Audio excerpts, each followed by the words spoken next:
स्वास्थ्य एवं आरोग्य की इस कार्यशाला के अंतर्गत जो हमारा विषय है वित्तीय स्तर, जीवन निर्वाह और चिकित्सा, इसमें कल हमने किसी भी राष्ट्र की आर्थिक स्थिति उसकी अर्थव्यवस्था से प्रभावित होती है। विकसित अर्थव्यवस्था के व्यक्ति के पास आय अधिक होगी, उसके पास रोजगार उपलब्ध होगा और उसकी वित्तीय स्थिति अधिक अच्छी होगी। इसी की तरह विकासशील और अविकसित अर्थव्यवस्था में निवास करने वाले व्यक्तियों की वित्तीय स्थिति कमजोर होगी और उनके पास वित्त का अभाव होगा। वित्त की स्थिति की कमी और अधिकता से व्यक्ति का जीवन स्तर प्रभावित होता है। यदि वित्त की कमी है तो वह वित्तीय कमी के कारण केवल अपनी आवश्यकताओं की ही पूर्ति कर पाएगा, लेकिन वित्त अधिक होने पर वह अपने विभिन्न मनोरंजन या अच्छी विभिन्न दूसरी सुविधाओं पर भी व्यय करेगा। लेकिन यदि किसी व्यक्ति के पास वित्त की कमी है तो वह किस प्रकार से किन चिकित्सा सुविधाओं को प्राप्त कर सकता है या उनका उपभोग कर सकता है, इसके बारे में आज हम इस भाग 2 के अंतर्गत चर्चा करेंगे।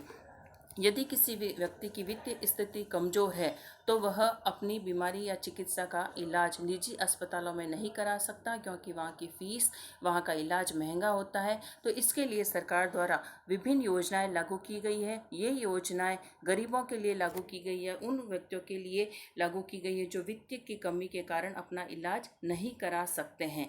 वित्त की कमी के कारण केंद्र सरकार द्वारा जो 2 महत्वपूर्ण चिकित्सा योजनाएं लागू की गई है वह सबसे पहले है उसमें आयुष्मान जन आरोग्य योजना और दूसरी है भारतीय जन औषधि योजना।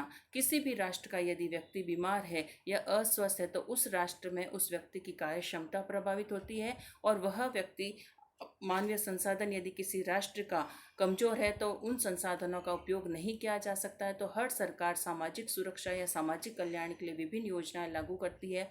केंद्र सरकार द्वारा गरीब या बीपीएल व्यक्तियों के लिए आयुष्मान जन आरोग्य योजना लागू की गई है। इस योजना के अंतर्गत 30,000 से लेकर 5 लाख, इस योजना के अंतर्गत 5 लाख तक का स्वास्थ्य बीमा किया जाता है। यह बीमा योग्य व्यक्तियों को चुनकर किया जाता है।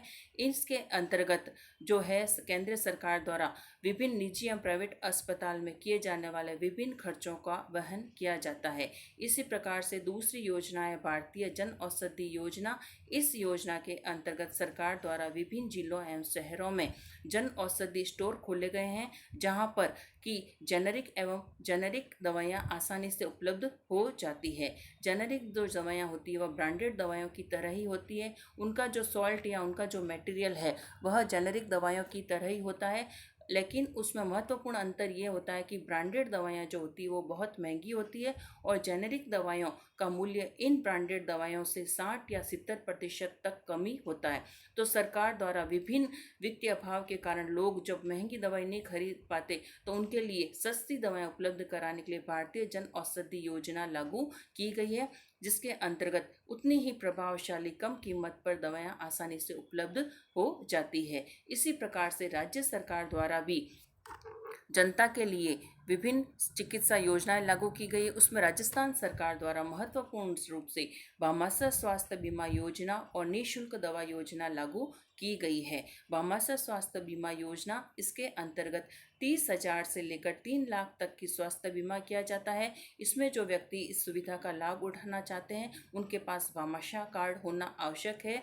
इसके अंतर्गत ऑपरेशन, डॉक्टर की फीस, विभिन्न प्रकार की जांचें, इन सभी का भुगतान किया जाता है, निःशुल्क किया जाता है या कम कीमत पर किया जाता है। विभिन्न भयंकर बीमारियों का इलाज भामाशाह स्वास्थ्य बीमा योजना के अंतर्गत किया जाता है। तो वित्तीय अभाव के कारण इस योजना का लाभ उठाकर इलाज कराया जा सकता है। दूसरी सरकार द्वारा जो योजना लागू की गई है वह है निःशुल्क दवा योजना। इस योजना के अंतर्गत यह योजना 2011-12 में लागू की गई थी। इसके अंतर्गत राजस्थान के समस्त सरकारी अस्पतालों के बाहर निःशुल्क दवा स्टोर खोले गए हैं सरकार द्वारा, जिनके अंतर्गत सरकारी डॉक्टर को दिखाई गई पर्ची के आधार पर सभी दवाएं निःशुल्क जो मरीज है उसको उपलब्ध कराई जाती है। 3 दिन के लिए दवाएं दी जाती है, लेकिन अति आवश्यक होने पर 7 दिन की दवाएं दी जाती है। और गंभीर एवं भयंकर बीमारियों के इलाज के लिए 1 महीने तक की दवाइयां निःशुल्क या फ्री दी जाती है। इस प्रकार सरकार द्वारा वित्तीय अभाव में रहने वाले या गरीब या बीपीएल व्यक्तियों के लिए विभिन्न प्रकार की चिकित्सा सुविधाएं एवं योजनाएं लागू की गई है, जिनका लाभ उठाकर वित्तीय अभाव से ग्रसित व्यक्ति इन योजनाओं का लाभ उठा सकते हैं और अपना इलाज करा सकते हैं। इस प्रकार हमने वित्तीय अभाव, जीवन स्तर और चिकित्सा के संबंध में संपूर्ण जानकारी प्राप्त की।